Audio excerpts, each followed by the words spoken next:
Hello and welcome to Scotland at 7. It's Wednesday the 2nd of March. I'm Hugh Stewart. Our main stories today now, update on the latest in the war in Ukraine. Authorities in the strategically important southern city of Kherson on the Black Sea have denied Russia's claims that its forces have captured what would be their first large city of the invasion, saying only that the port and train station have fallen. Russian paratroopers landed in Ukraine's second city, Kharkiv, at 3 a.m., security chiefs said, following several days of bombardment which have killed or wounded dozens of civilians. 4 more people died on Wednesday, local authorities said, adding that the city was still under their control. The capital, Kyiv, has come under more heavy shelling today as Russian forces step up their offensive and move their forces closer towards the capital in an apparent attempt to encircle it. The strategically important Azov port city of Mariupol is also reportedly surrounded by Russian troops. We cannot even take the wounded from the streets, from apartments, since the shelling does not stop, the mayor of Mariupol said. More than 2,000 Ukrainian civilians have been killed, according to Ukraine's emergency service. Hundreds of structures, including transport facilities, hospitals, kindergartens and homes, have been destroyed, it said, adding, children, women and defence forces are losing their lives every hour. Ukraine's President Volodymyr Zelensky said that nearly 6,000 Russian troops have been killed in the first 6 days of Moscow's invasion, and the Kremlin would not take his country with bombs and airstrikes. Russia aimed to erase Ukraine, its history and its people, he said. A second round of ceasefire talks is reportedly underway, but Ukraine has said Moscow's demands are unacceptable and Russia must stop bombing Ukrainian cities before any progress can be expected. The World Health Organization's representative in Ukraine, Jarno Hubich, said the situation was moving closer to a humanitarian crisis, with healthcare being moved to shelters and basements and some supplies running out. The United Nations has said 836,000 people have fled since the conflict began, including many students and migrant workers from Africa and the Middle East who had been living in Ukraine. More than 450,000 have crossed the border into Poland. The European Commission proposed granting temporary protection to refugees from Ukraine, including a residence permit and access to employment and social welfare. In response to a question by Ian Blackford today at Prime Minister's Questions, Boris Johnson said he believed the actions of the Russian President Vladimir Putin towards Ukraine already qualified as a war crime. Let's look at that exchange from this morning in Speaker, with every passing hour, the world is witnessing the horrors of Putin's war in Ukraine. In Kherson, a family of 5, a mother, her parents, her 6-year-old daughter and her baby son were murdered in cold blood by Russian troops. In the same city, a 12-year-old boy watched his mother die as he desperately attempted to save her from the rubble of her own home. These are war crimes happening in Europe right now. Vladimir Putin is a war criminal. And one day soon, Putin must face justice in The Hague. Mr. Speaker, to prosecute Putin and his regime, the full range of war crime charges need to be used, including the crime of aggression by a state. But the UK has always refused to sign up to the prosecution of this crime in international law. Surely with Putin's crime of aggression in plain and horrific sight in Ukraine, now is the time to drop that opposition. Will the Prime Minister meet with me to discuss this? And will he amend the UK War Crimes Act? And will he support the ICC prosecution for Putin for his crimes of aggression against the people? Is it a war crime? So that was Ian Blackford, the SNP's Westminster leader, and he made the point that already the simple fact of invading Ukraine should already qualify as a war crime. In fact, the Prime Minister did agree with that Putin's actions are already criminal, and did agree to meet with Ian Blackford to discuss whether the UK law should be updated. President Biden used his State of Union address on Tuesday night to warn Putin that he cannot divide the West and that dictators should pay a price for their aggression. China said it would not join the US and EU financial sanctions on Russia. The country's bank regulator announced, saying it was opposed to sanctions as they did not work. Germany logistics giant DHL joined a long list of multinationals severing ties with Russia, including Boeing, the sports firm Nike, car makers Ford, Jaguar Land Rover, and Apple. The ruble plunged to a new low in Moscow of 110 to the dollar, and the stock market remains closed as Russia's financial system staggered under sanctions. EU diplomats approved new sanctions against Belarus for its supporting role targeting several key industries. Russia's largest lender, Sberbank, said it was leaving the European market as its subsidiaries faced large cash outflows and threats to the safety of employees. In New York today, the United Nations General Assembly has adopted a resolution rebuking the Russian invasion of Ukraine and calling Moscow to immediately withdraw all forces from Ukraine, a move that aimed to politically isolate Russia. In an emergency session of the UN's General Assembly, 141 of the 193 member states voted for the resolution, 35 abstained, and 5 voted against. The only countries to vote no in support of Moscow were Belarus, North Korea, Eritrea, and Syria. Long-standing allies Cuba and Venezuela joined China in abstaining. The resolution said that the United Nations deplores in the strongest terms the aggression by the Russian Federation against Ukraine.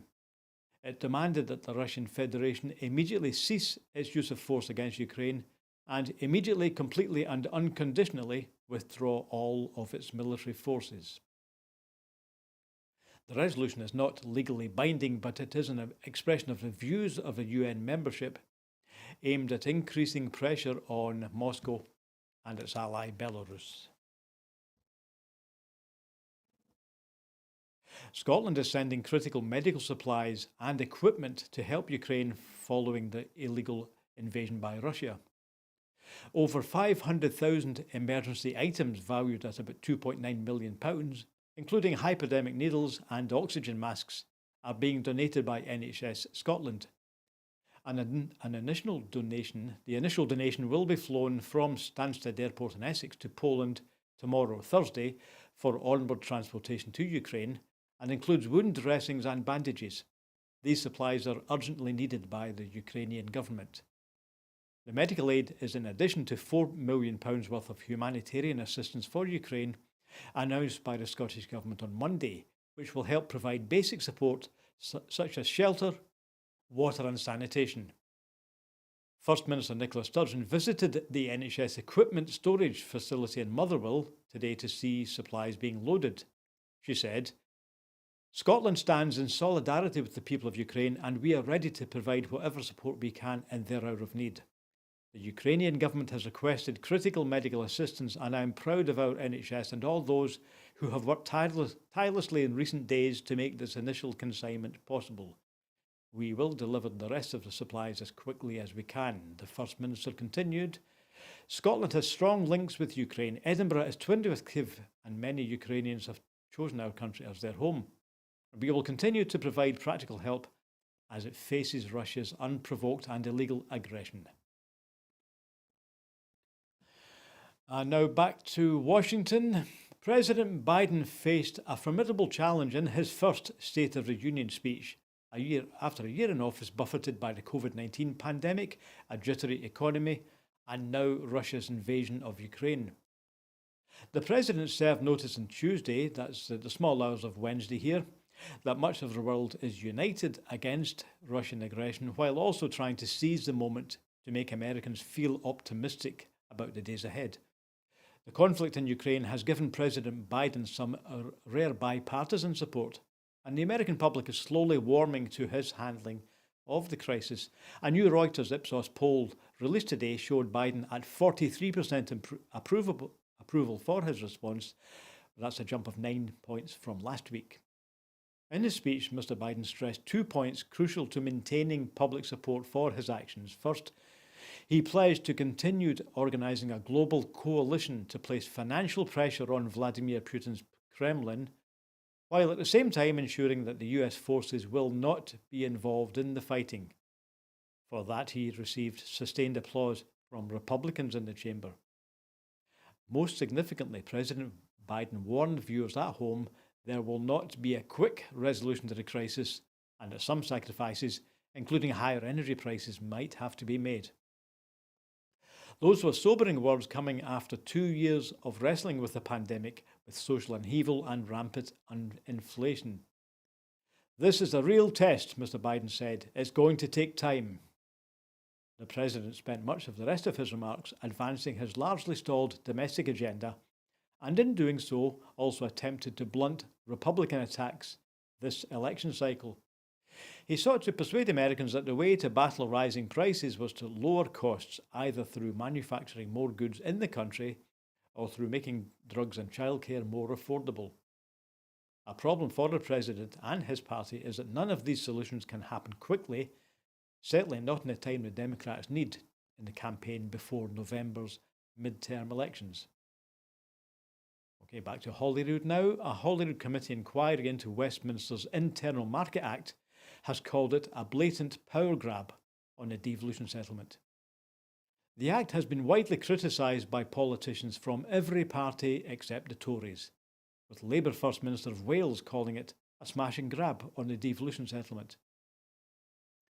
It has also been condemned by business, industry, farming, teaching and environmental groups.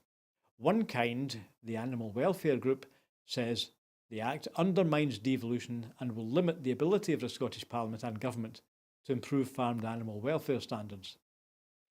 Scottish Health Action on Alcohol Problems said the Act could create risks for the integrity of the existing devolution settlement. Professor Kenneth A. Armstrong, who's Professor of European Law in the University of Cambridge, said the Act places too much emphasis on market liberalisation over local rights to regulate. The Institute for Government said the Act has fewer and much more narrowly defined exemptions and therefore places new constraints on the governments of the UK. Professor Stephen Wetherill, who's Emeritus Jacques Delors Professor of European Law at the University of Oxford, says the Act contains a structural bias in favour of market access and against a local regulatory culture. Professor Nicola McEwen, who's University of Edinburgh Senior Research Fellow and also a Director of UK in the Centre of Constitutional Change, argues the Act arguably creates a more powerful disincentive to engage in legal reform or policy innovation in response to changing social and economic preferences. The SNP has said that Scottish Tories should be ashamed of themselves for choosing to defend Boris Johnson's Tory government's blatant power grab on Holyrood rather than standing up for devolution. Commenting, the SNP's committee member Alistair Allen, MSP, said, "The Tories' disrespect for democracy in Scotland is glaringly obvious, which is not hard to believe given we have a Prime Minister who has already branded devolution a disaster. This Internal Market Act is a blatant power grab on Holyrood, using something Scotland voted overwhelmingly against, Brexit, to undermine something Scotland voted overwhelmingly for, devolution."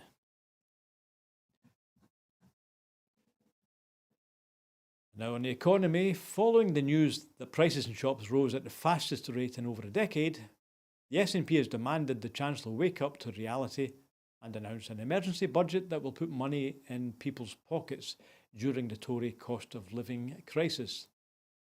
The British Retail Consortium revealed today that shop price inflation jumped from 1.5% in January to 1.8% in February, marking the highest rate of inflation recorded since November 2011. The SNP has said that labour shortage and additional red tape for trade as a result of the Tories' hard Brexit has been a significant factor in the sharp rise in costs for ordinary families. The SNP has repeatedly called for the UK government to introduce an emergency budget that delivers a real living wage, reverses the £1,040 a year cut to universal credit, and matches the Scottish Government's game-changing Scottish Child Payment, and change its callous energy loan into a more generous grant. Commenting, the SNP's Shadow Chancellor Alison Thewlis MP said, "It's ordinary families across Scotland and the UK who are being hit the hardest by this Tory-made cost of living crisis. It's time Rishi Sunak woke up to this reality and did something about it. This is a clear and feasible plan that would put money into people's pockets immediately to support them as energy and food costs continue to rise at an alarming pace."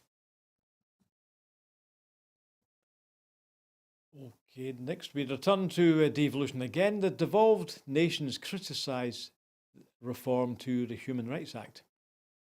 The Scottish and Welsh governments have described the UK government's plans to replace the Human Rights Act with a Bill of Rights as an ideologically motivated attack on freedoms and liberties. Ministers from the Scottish and Welsh governments met recently with the Secretary of State for Justice Dominic Raab in Edinburgh and then in Cardiff to set out their strong opposition to the proposals. Today, Ms McKelvey and Ms Hutt will again set out their positions alongside Naomi Long, who is the Justice Minister in the Northern Ireland Executive. This is in a virtual event focusing on the proposals organised by the Human Rights Consortium in Northern Ireland and the Human Rights Consortium in Scotland, plus the Wales Civil Society Forum. Ministers have called on the UK government to listen to evidence from civil society and reverse professional and legal profession and reverse its proposals. The UK government is currently consulting on plans to replace the Human Rights Act with a Bill of Rights, despite its own independent review of human rights finding no good case for making significant changes. The joint call comes ahead of an event organised later today by the Human Rights Consortium in Northern Ireland and its equivalent in Scotland, plus the Wales Civil Society Forum. The event will have contributions from devolved governments and civil society experts from across the UK. In a joint statement, ministers from the Scottish and Welsh governments said they had grave and deep-seated concerns in relation to both the current proposals and the UK government's longer-term direction of travel. The Human Rights Act plays a critically important role in protecting fundamental human rights across the whole of the United Kingdom. For more than 2 decades, it has benefited individual members of society and ensured public institutions respect, protect and fulfil human rights. The Independent Human Rights Act review concluded there was no good case for making significant changes to the Act as it currently exists, based on extensive evidence it received from some of the UK's most eminent legal experts. The Minister said that disregarding that weight of evidence and expertise to press ahead with plans can only be interpreted as an ideologically motivated attack on freedoms and liberties protected by the Human Rights Act. Excuse me.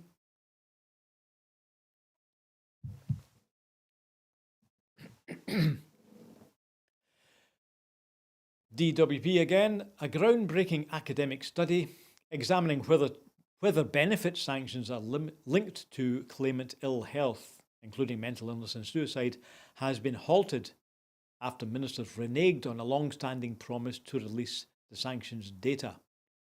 The Department for Work and Pensions, the DWP, has been accused of a culture of secrecy when it insisted that researchers submit approval for the release of the data, nearly 4 years after ministers first agreed to share it. The Glasgow University study seeks to examine whether the controversial practice of stopping benefit payments to claimants deemed to be in breach of the rules has a negative effect on their health, thus creating mounting costs for the NHS. Ministers told MPs in 2019 they were actively supporting the research, although it almost immediately ground to a halt when the DWP insisted on new security protocols for the data release. When these were finally completed last autumn, ministers insisted that researchers apply again for the data. The chair of the Commons Work and Pensions Select Committee, Stephen Timms, MP, accused the DWP of blocking vital research. This emerging pattern of obstruction suggests that a culture of secrecy is entrenched in the DWP. It must wake up to the harm that it is doing and commit to a new spirit of openness, he said. Sanctions are financial penalties imposed on claimants, which the DWP says who the DWP says have breached benefit eligibility rules, typically by failing to attend job centre meetings or to meet job centre targets. Those affected are docked hundreds and sometimes thousands of pounds from their benefit payments.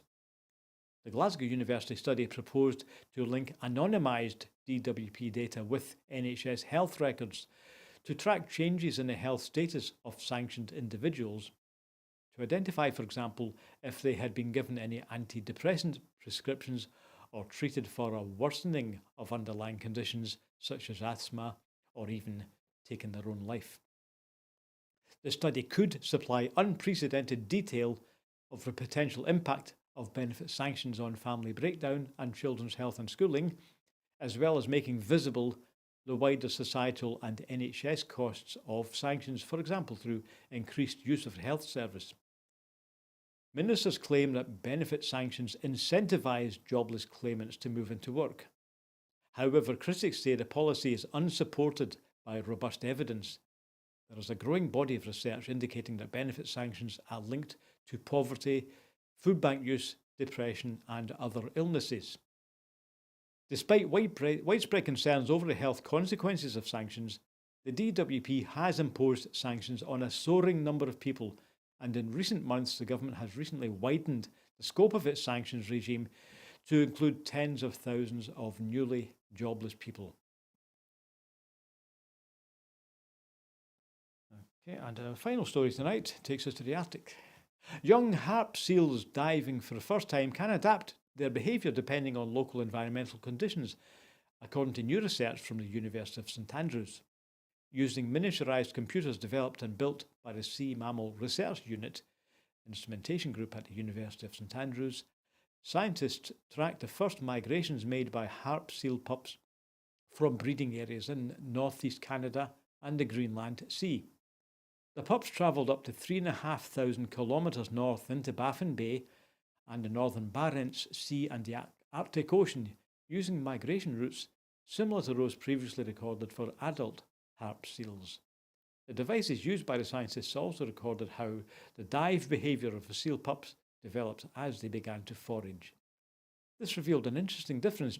Diving behaviour was similar for both populations over the first 25 days, likely due to the seals developing an ability to hold their breath and dive to depth for extended periods. However, animals tagged in the Greenland Sea went on to perform shorter and shallower dives and were more closely associated with sea ice than animals tagged in the Gulf of St Lawrence. Despite the ability to dive in a more ice-free environment, seals still rely on the sea ice as a safe place to give birth and raise their young. The Arctic is changing at an unprecedented rate, and experts from the University of St Andrews have been working to understand the impact of these changes on the animals who inhabit this fragile ecosystem.